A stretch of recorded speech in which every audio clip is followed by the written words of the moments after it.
There's no feeling more intense than starting over.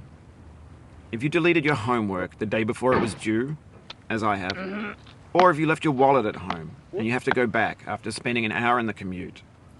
If you won some money at the casino and then put all your winnings on red but it came up black. If you got your best shirt dry cleaned before a wedding and then immediately dropped food on it. If you won an argument with a friend and then later discovered that they just returned to their original view. Starting over is harder than starting up. If you're not ready for that, like if you've already had a bad day, then what you're about to go through might be too much. Feel free to go away and come back. I'll be here. Alright, thanks for coming with me on this trip. I'll understand if you have to take a break at any point. Just find a safe place to stop and quit the game. And don't worry, I'll save your progress, always, even your mistakes. This game is a homage to a free game that came out in 2002, titled Sexy Hiking. The author of that game was Jazuo, a mysterious Czech designer who was known at the time as the father of B games. And B games are rough assemblages of found objects. Designers slap them together very quickly and freely, and they're often too rough and unfriendly to gain much of a following. They're built more for the joy of building them than as polished products. In a certain way, Sexy Hiking is the perfect embodiment of a B game. It's built almost entirely out of found and recycled parts, and it's one of the most unusual and unfriendly games of its time. In it, your task is simply to drag yourself up a mountain with a hammer. And that act of climbing, in the digital world or in real life, has certain essential properties that give the game its flavor. No amount of forward progress is guaranteed. Some cliffs are too sheer or too slippery. And the player is constantly, unremittingly in danger of falling and losing everything. Anyway, when you start Sexy Hiking, you're standing next to this dead tree that blocks the way to the entire rest of the game. It might take you an hour to get over that tree, and a lot of people never got past it. You prod and you poke at it, exploring the limits of your reach and your strength, trying to find a way up and over. And there's a sense of truth in that lack of compromise. Most obstacles in video game worlds are fake. You can be completely confident in your ability to get through them once you have the correct method or the correct equipment or just by spending enough time. In that sense, every pixelated obstacle in Sexy Hiking is real. The obstacles in Sexy Hiking are unyielding, and that makes the game uniquely frustrating. But I'm not sure Jazuo intended to make a frustrating game. The frustration is just essential to the act of climbing, and it's authentic to the process of building a game about climbing. A funny thing happened to me as I was building this mountain. I'd have an idea for a new obstacle, and I'd build it, test it, and it would usually turn out to be unreasonably hard. But I couldn't bring myself to make it easier. It already felt like my inability to get past the new obstacle was my fault, as a player rather than as a builder. Imaginary mountains build themselves from our efforts to climb them, and it's our repeated attempts to reach the summit that turns those mountains into something real. When you're building a video game world, you're building with ideas, and that can be like working with quickset cement. You mold your ideas into a certain shape that can be played with, and in the process of playing with them, they begin to harden and set until they're immutable, like rock. And at that point, you can't change the world. Not without breaking it into pieces and starting fresh with new ideas. Oh, you just lost a lot of progress. That's a deep frustration, a real punch in the gut.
For years now, people have been predicting that games would soon be made out of prefabricated objects, bought in a store and assembled into a world. And for the most part, that hasn't happened, because the objects in the stores are trash. I don't mean they look bad or that they're badly made, although a lot of them are. I mean they're trash in the way that food becomes trash as soon as you put it in the sink. Things are made to be consumed and used in a certain context, and once the moment is gone, they transform into garbage. In the context of technology, those moments pass by in seconds.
Over time, we've poured more and more refuse into this vast digital landfill that we call the internet. It now vastly outnumbers and outweighs the things that are fresh and untainted and unused. When everything around us is cultural trash, trash becomes the new medium, the lingua franca of the digital age. And you can build culture out of trash. But only trash culture. B games, B movies, B music, B philosophy.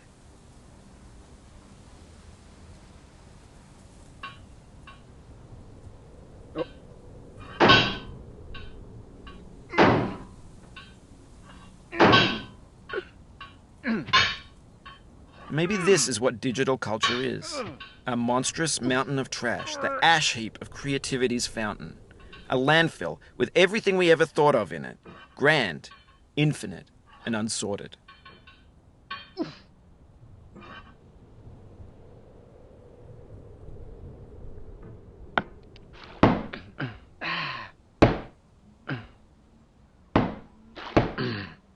There's 3D models of breakfast. Gen X's fanfic novels, Scan magazines, green screen Shia LaBeouf, banned stuff scenes on LiveLeak. Facebook's got lifelike bots with unbranded adverts and candid shots of Kanye and Taylor Swift mashups, car crash epic failed GIFs, Russian dashcam vids, discussions of McRibs, discarded, forgotten, unrecycled, muddled, rotten, untitled. Everything's fresh for about 6 seconds, until some newer thing beckons, and we hit refresh. And there's years of persevering, disappearing into the pile, out of style, out of sight.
In this context, it's tempting to make friendly content that's gentle, that lets you churn through it but not earn it.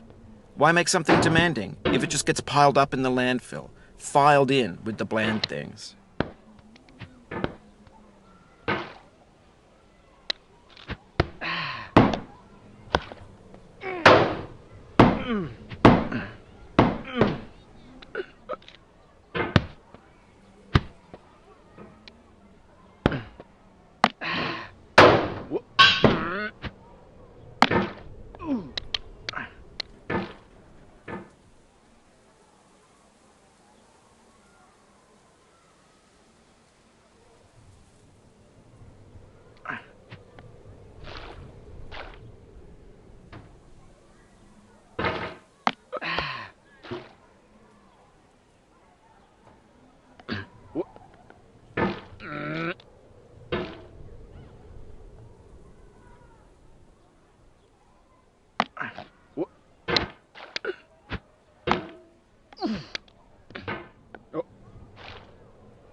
Oof, sorry about that.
Oh, no.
Oh, it happened again.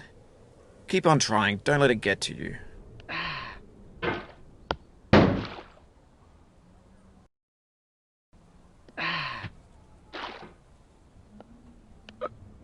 This thing that we call failure is not the falling down, but the staying down.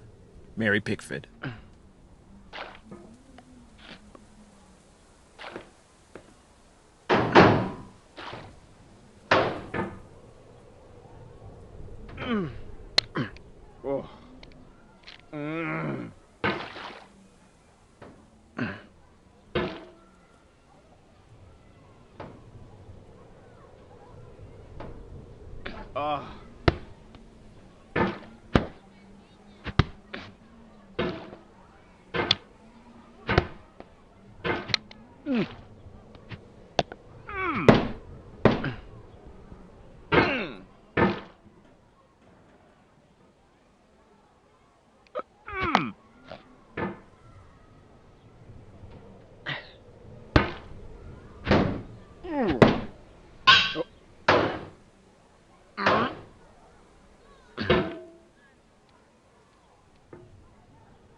The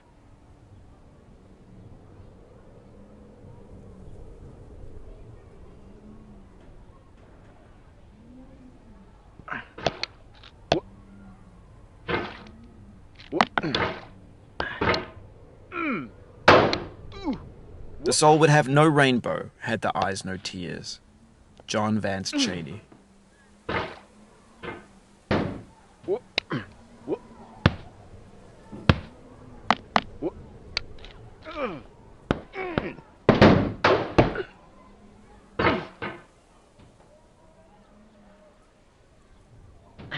No.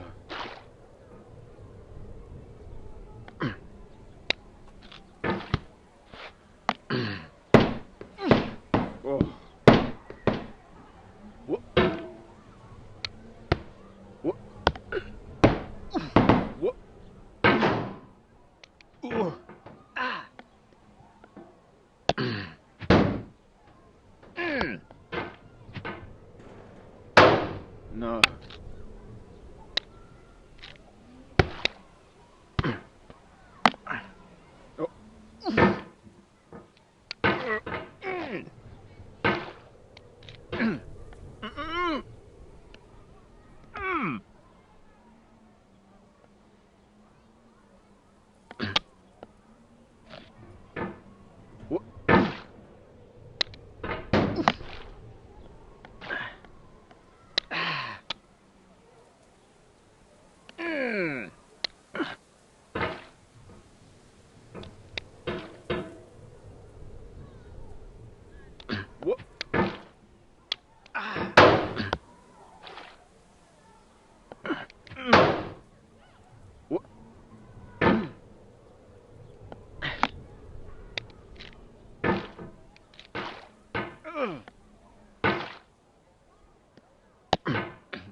Oh.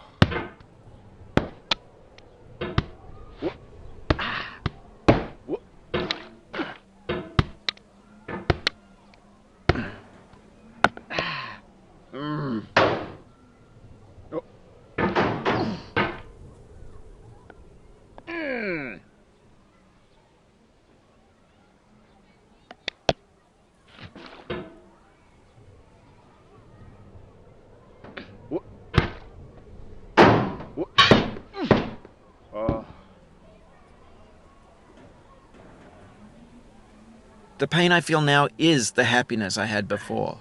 That's the deal. C.S. Lewis. No.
I feel within me a peace above all earthly dignities, a still and quiet conscience. William Shakespeare. You cannot now believe that you will ever feel better. But this is not true. You're sure to be happy again, and knowing this, truly believing it, will make you less miserable now.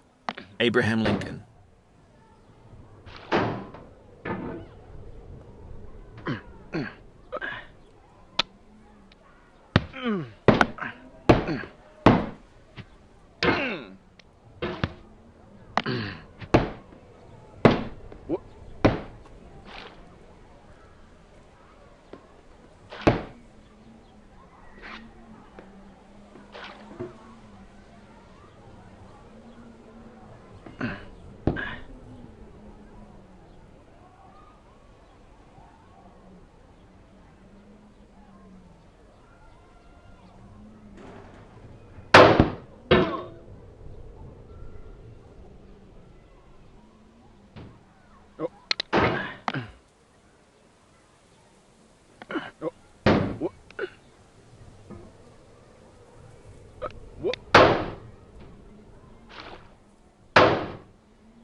Mm.